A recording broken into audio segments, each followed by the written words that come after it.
Guys, welcome to a new Markeko Monday. We have a pretty exciting topic today: Facebook campaign structure, why it matters. I've seen a number of mistakes being made with how people structure campaigns.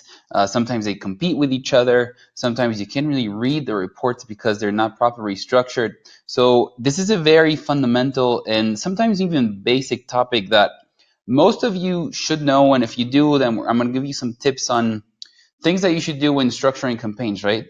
And so what we're going to be doing today is really talking about a couple of things. One is just the basic campaign structure, variables. We're going to use examples as well. I'm going to give you examples when you have two audiences, when you have multiple images. How should you structure those campaigns? How do you do A/B testing, right? So how do you read reports within the Power Editor if you have multiple audiences, multiple campaigns, so that you can set up campaigns properly? And so just for simplicity, what I'm going to do today is I'm going to do a couple and use a couple of different colors, right? So I'm going to use green when I'm talking about campaign. I'm going to use light blue when I'm talking about the ad set, and I'm going to use yellow when I'm talking about ads. And so the campaign structure is pretty simple and straightforward, I guess. And so you have three levels within a Facebook campaign. You have number one, or the first level, right, is your campaign level. Number two, you have your ad set level. And number three, you have your ad level. And so what I'm going to do is just go over each of them so that you have a better understanding of what variables you have within them, and then we're going to go over examples. And so the first thing that we're going to do is we're just going to talk about the basic structure, right? So when you talk about campaign, so the first level, what you're really talking about is one thing. In Facebook talks about objectives. People sometimes get confused with this because what they're really talking about is ad type. So are you launching a lead ad campaign? Are you launching a video view, post engagement, conversion ad? So what you're really selecting here is what's your objective as a business, but also what ad am I using for my campaign? Second level, you have the ad set, right? And so that's your level number two. What you're configuring here, one is your audience. So who are you marketing to? Two is your budget. So how much money do you want to spend, but also the bidding, right? So how much are you willing to spend for those actions, for a conversion, for a click, for a post interaction, for whatever the type of ad you're launching? Two is placement. So are you launching ads within the audience network, within Instagram, within the mobile newsfeed, just the desktop newsfeed, for example? And four, you're talking about schedule. So are you running campaigns for a week, for a month, for 2 weeks, right? And the third level is your ad level. And so what you configure at the ad level, it's really two things primarily. One is creative. So are you using an image? Are you using a video?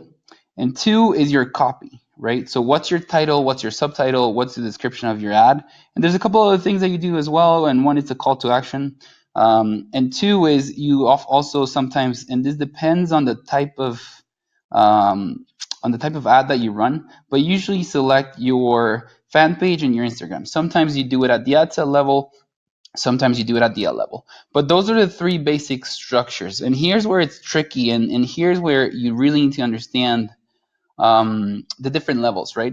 And so we're going to use a couple of examples. And so the first example I'm going to do is say we have two audiences that we want to launch a campaign. So the question is, how do you structure that campaign then? And what most people do is they'll say, well, we should have two campaigns, right? Number one and number two. Because what you're going to have is two audiences, audience number one, audience number two. And then you're going to have, let's say, an image A as well, because they both look alike, or we're using the same campaign in both the same image in both campaigns. And so what most people do is they'll give this structure to their campaigns, right? Because you're having two audiences.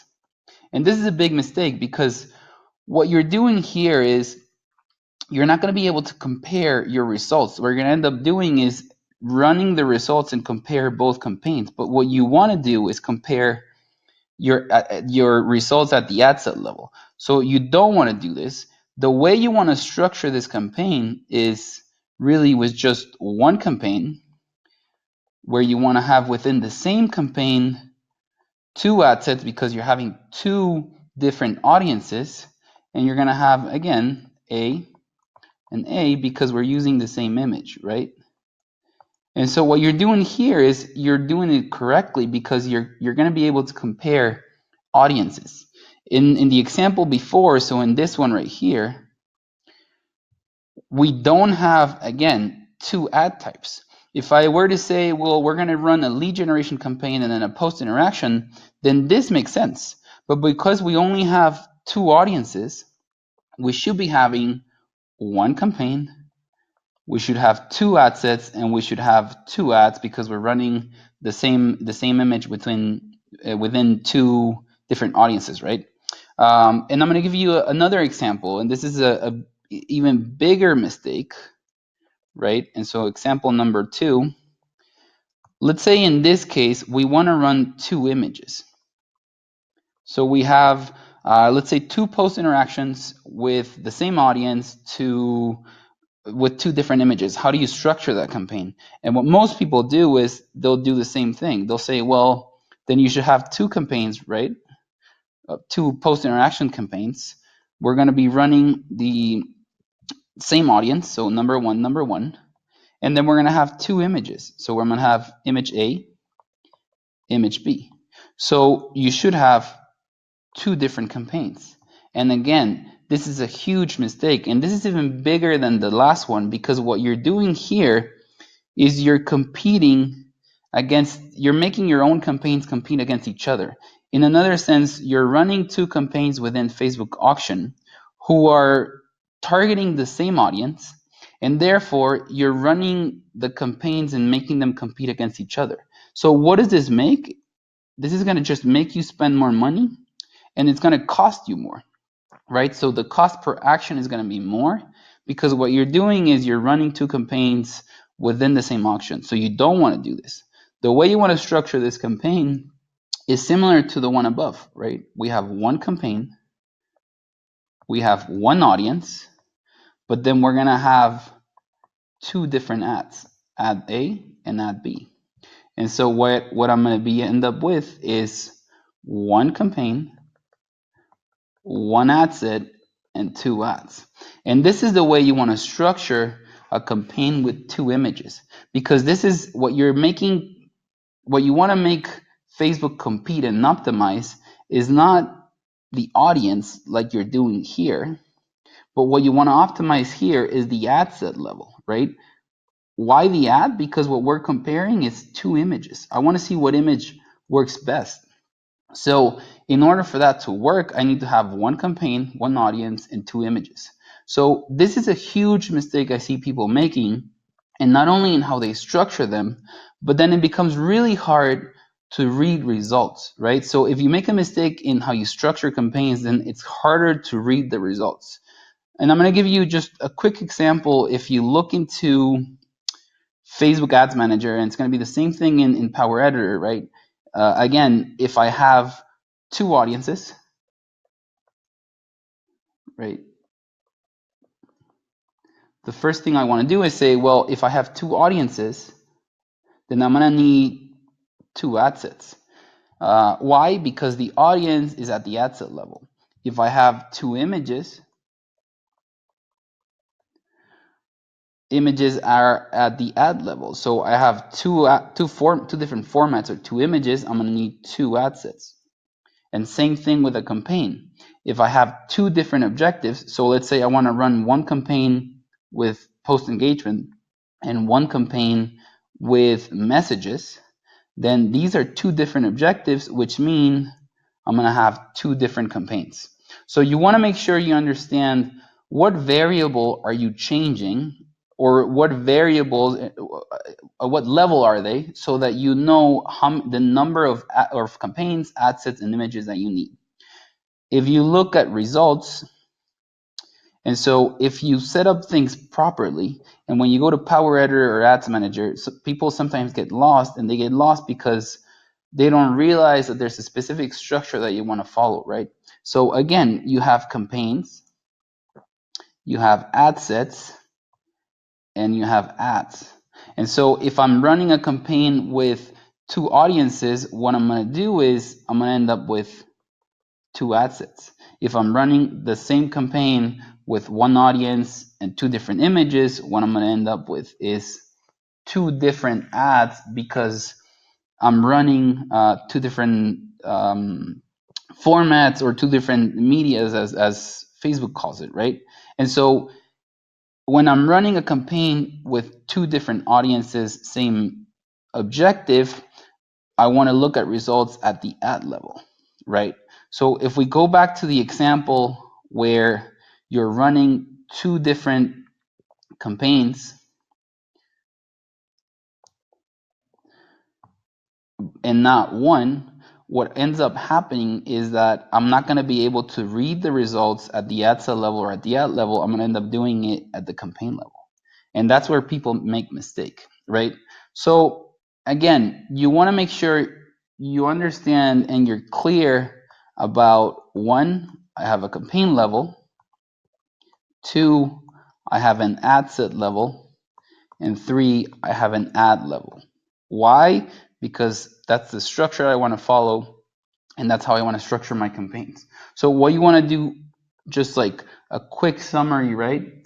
One is think at what level is the variable I'm changing or I'm using, right? So if you say, well, I'm going to have two audiences, you should immediately think, all right, that's at the ad set level. So once you identify the level, the second thing you want to do is how many variables, or the number of variables that I'm having for that configuration, right? So again, if I say I have two audiences, that means I'm going to have two ad sets. Why? Because the number of variables within the audience, so two, determines the number of ad sets that I want to have. And three, you really want to do a quick run. So I call it a quick run or a checkup, right?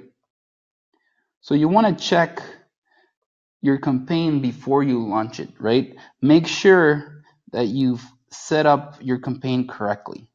A couple of other things that worked as well when you're running campaigns at first is just draw them on a piece of paper, right? So do the same thing I just did right now, where you're looking at your campaigns and you're saying, well, so I should have one campaign, I should have two ad sets, and I should have the same image within that campaign, because I'm running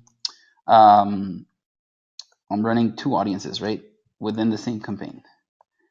And I'm gonna have, and I apologize for this, this shouldn't be a B, this should be an A.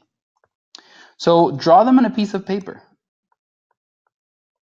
That's gonna help you just understand better, again, what level and what variable do I need to change, the number of variables, and just run a quick setup and checkup within Power Editor Ads Manager, just to make sure that you're running the campaigns correctly.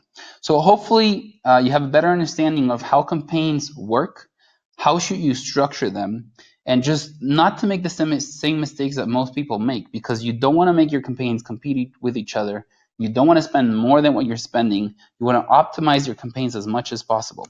So thanks for listening today. Again, make sure you join our Facebook group. Make sure you vote for next week's Markeko Monday. We have pretty interesting topics.